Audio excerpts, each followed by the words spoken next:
राधा और नर्स ने निहारिका का सच सबको बता दिया।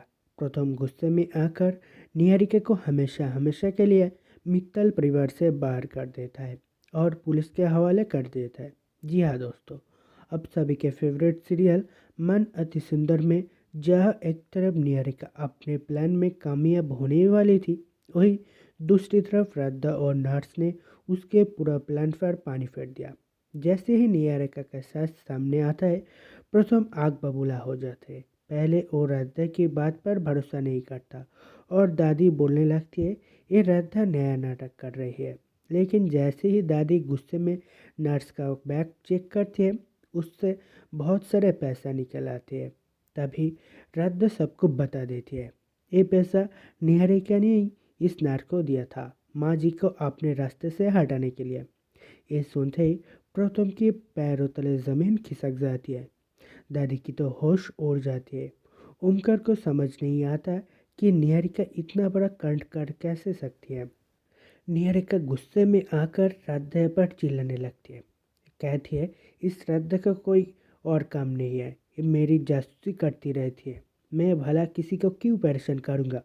लेकिन अब प्रथम को राधा की बात पर 100% भरोसा हो चुका था। वो समझ जाता है कि माँ जी का असली ख्याल राधा रखती है और निहारिका सिर्फ दिखावाने करती है। प्रथम तुरंत कह देती है निहारिका अभी के अभी अपना सामान पैक करो और मित्तर परिवार को छोड़कर तुम चली जाओ। तुम रही तो यह माँ जी को खतरा हो सकती है। निहारिका तुम यहाँ से चले जाओ, नहीं तो तुम्हें धक्का मारकर और पुलिस के हवाले कर दूंगी। पुलिस की बात सुनकर निहारिका तो डर जाती है। उसे समझ आ जाते हैं कि अगर यह रुकी तो वो पुलिस के हाथों गिरफ्तार हो जाएगी। इसलिए वो जल्दी जल्दी अपने कमरे में जाती है और अपने सामान समेटने लगती है। लेकिन जैसे ही वो बाहर जाने लगती है, दादी उसे रोक लेती है।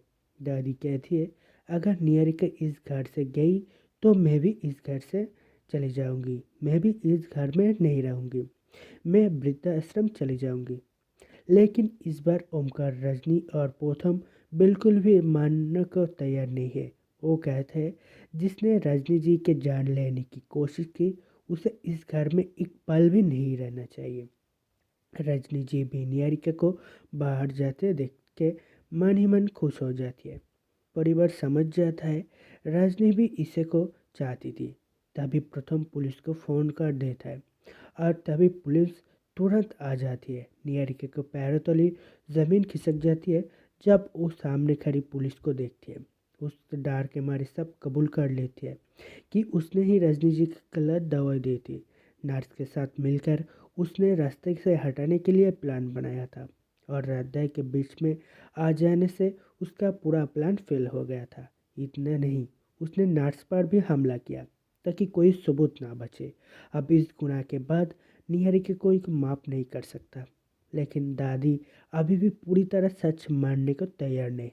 उन्हें समझ नहीं आता कि निहारिका प्रथम को लायक नहीं करता। प्रथम के लिए सच्ची जीवन संगनी है तो सिर्फ राधा और राधा, उससे जब बढ़िया और कुछ नहीं हो सकता। लेकिन दादी तब भी नहीं मान सकता कि वो राधा को इस घर से बाहर निकल कर के मारने के राजी है। तभी ओमकार दादी के पास आते हैं और उससे कहती है कि माँ आप ये क्या कर रहे हो। आपने नहीं देखा कि निहारिका के वजह से तो रजनी इतना परेशानी में जा चुकी है और तुम अभी भी निहारिका को इस घर में रुकने के लिए कह रहे हो। क्यों? मुझे तो ये समझ में नहीं आता। जब राधा के पास बात आती है तब तुम बार बार कहती रहती हो कि राधा इस घर में रहती होगी तो रजनी जी के ऊपर खतरा है। लेकिन अब जब सब के सामने सच आ गया है कि इस सब के पीछे निहारिका के हाथ है, तब तब क्या हुआ?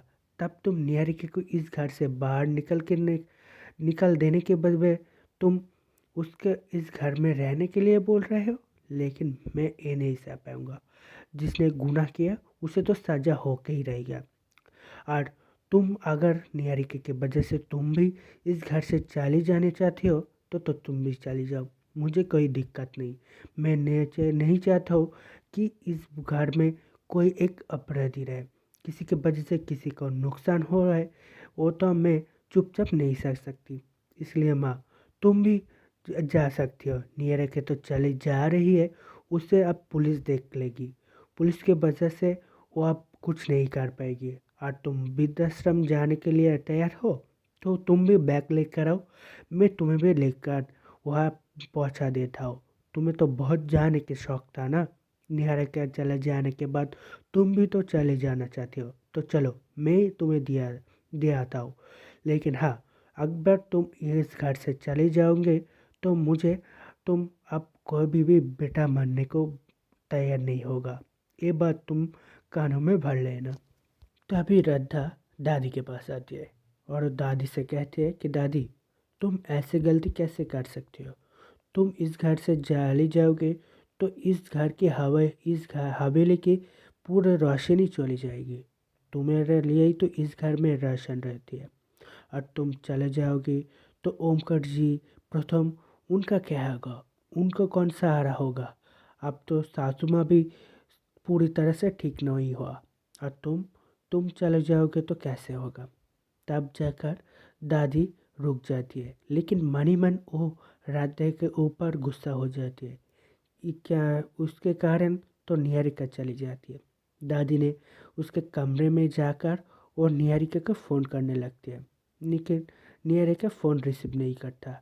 ये देखकर तो दादी और भी परेशान हो जाती है। वो कहती है इस निहारिका की वजह से दोनों को प्लान फेल हो जाएगा। इस निहारिका को क्या ज़रूरत थी इतनी रात में इस घर को छोड़ के जाने के? मैं तो उसे इस घर के में रहने के लिए मजबूर कर सकती थी, लेकिन वो किसी की बात ना सुनकर और सीधे सीधे चली जा चुकी है। अब मैं क्या करूं? मुझे तो अब कोई समझ नहीं आता कि मैं इस घर से अब हृदय को कैसे निकल सकता हूँ। सिर्फ तो मुझे निहारिका के वजह से ही हृदय को निकलने की प्लानिंग कर रही थी, लेकिन अब तो निहारिका इस घर छोड़कर चली जाएगी। अब मैं कैसे हृदय को इस घर से निकालूंगा?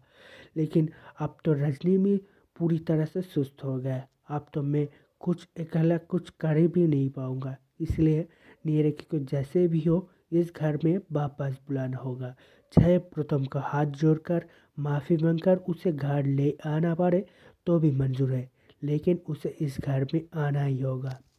तभी वहाँ पर प्रथम आ जाती है। प्रथम दादी के सामने खड़ी हो जाती है और दादी से कहती है कि दादी, तुम कुछ भी कर लो, लेकिन निहारिका इस घर में कभी भी वापस नहीं आ सकता।